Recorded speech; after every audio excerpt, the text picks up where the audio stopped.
What are 10 habits of successful entrepreneurs?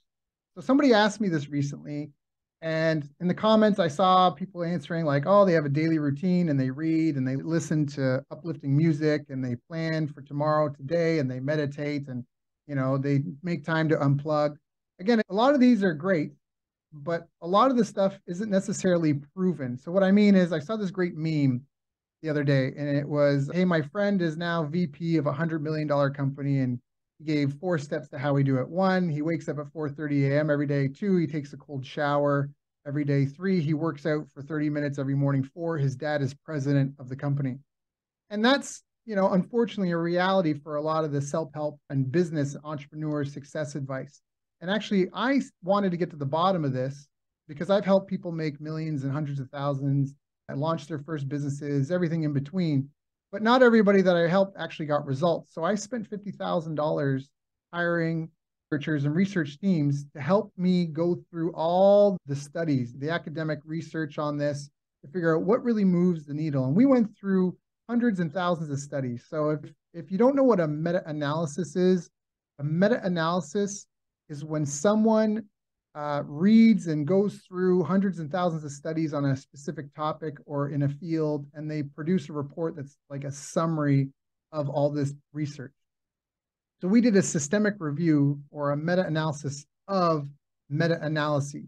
So we looked at studies from Dubai, from every country we could get our hands on in terms of this, from the States, from the Harvard Business Review, right? All these different things that we were looking at. How does corporate social responsibility fit into financial performance? How do personality traits fit into this? And we actually found 8 critical success factors. These were 8 things that made or broke success in a company. And actually, some of the things that we discovered also disprove things. For example, 2 things that were proved as ineffective were the business environment and the government. So what I mean by that is we actually found a 9th factor, which was, government hostility or friendliness to small and medium-sized businesses, as well as the type of economy, if it was a good economy or bad economy. And we discovered that, it's tough for a specific entrepreneur or business owner to do anything about the government and the economy. But also, all they can focus on are the 8 critical success factors. And those are self-efficacy, market intelligence, strategic planning, marketing strategy, sales strategy and skills, money management, business operations, and business intelligence. So we talk about this more on my site, bestbusinesscoach.ca. You can go check it out. We've got some articles there that break down these and even some of the sub factors. But in terms of, what are 10 habits for successful entrepreneurs? Everybody is kind of different, but these are the 8 factors. And we can clearly identify companies, for example, like Enron, who they posted one year $101 billion in profit, and then the next year filed for bankruptcy. Newspaper subscriptions were once considered rivers of gold, but then when the market changed, most of them just died. They didn't know what to do to fix the problem. They either had to be well-financed enough to hold out until one newspaper fixed the problem and they could copycat what that company had done, or they had to figure out the problem and pay attention to the new market conditions. And so this is where these 8 factors all work together, and habitually, as an entrepreneur, you need to focus on all these. Now, specifically as an individual, not just talking about as a business having to focus on all 8. As an individual entrepreneur, if you're talking about having a high degree of self-efficacy, your ability to be effective yourself and via others, we found that self-efficacy in business is 3 things. It's demonstrating specific personality traits, it's specific leadership skills, and it's specific personal disciplines.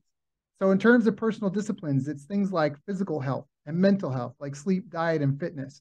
If you can only run 1 kilometer before you're exhausted and need to take a nap, that is your energy gas tank. So a lot of people want to say, oh, you got to have good time management. But if you can only run 1 kilometer and then you need to take a nap, that's your energy gas tank. You could plan your day in 30-minute blocks, but you have a finite amount of energy for every day. Meanwhile, if I could snap my fingers and now you can run 10 kilometers every day and you're not even tired at the end, you have that much more energy to bring to all of your meetings, to all of your tasks, that much more mental fortitude, right? And grit.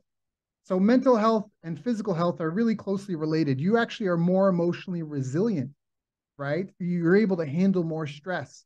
Those are habits. What it is for you, maybe having a bedtime routine, a morning routine, right? Maybe meal planning once a week is something that people should do. Some sort of physical fitness activity, a personal discipline where you have to challenge your mind to push yourself and also see yourself progress, right? In something small, because they say how you do something is how you do everything. And I think that's really important. Mental health habits, whether it's praying or meditating, right? Or keeping a journal, whether it's a gratitude journal or just a normal journal, those are important things. You also have to have a commitment to improve, which also means you need to be aware of yourself and what's real for you, not just, in terms of your strengths and weaknesses, but a commitment to improve and awareness of where you're at and what you're doing good at and bad at right now. You might not be performing to your peak potential. And why is that? So these are some of the leadership skills, self-awareness skills, communication, cooperation skills, emotional intelligence skills. Because as an entrepreneur, you're dealing with people all day, every day. All a company is a group of people solving the pain or problem of another group of people, and they do it via a product or service. So your staff are people, right? Your vendors are people, your customers are people. So you have to have some communication, cooperation skills, some sort of emotional intelligence, right? It helps if you have personality traits like agreeableness, conscientiousness, acceptance of criticism and feedback, right? You have to be extrovert because you're going to deal with people. You can be a natural introvert, but you have to develop some extrovert tendencies if you want to be successful in business. Now, that's not everybody. Sure, there might be some people who are the exception to the rule, but generally speaking, again, business is about people and interacting with people. And you also need to be a bit of a control freak, at least in terms of what you control. You don't want to stress out about things you can't control, but for the things that are within your control, you need to control them. So this isn't necessarily a specific list of 10 habits of successful entrepreneurs, but hopefully it gives you an idea of 8 areas of focus that you need to look at habitually on a regular basis, right? Because the example I like to give is your bottleneck is going to be your biggest limiting factor.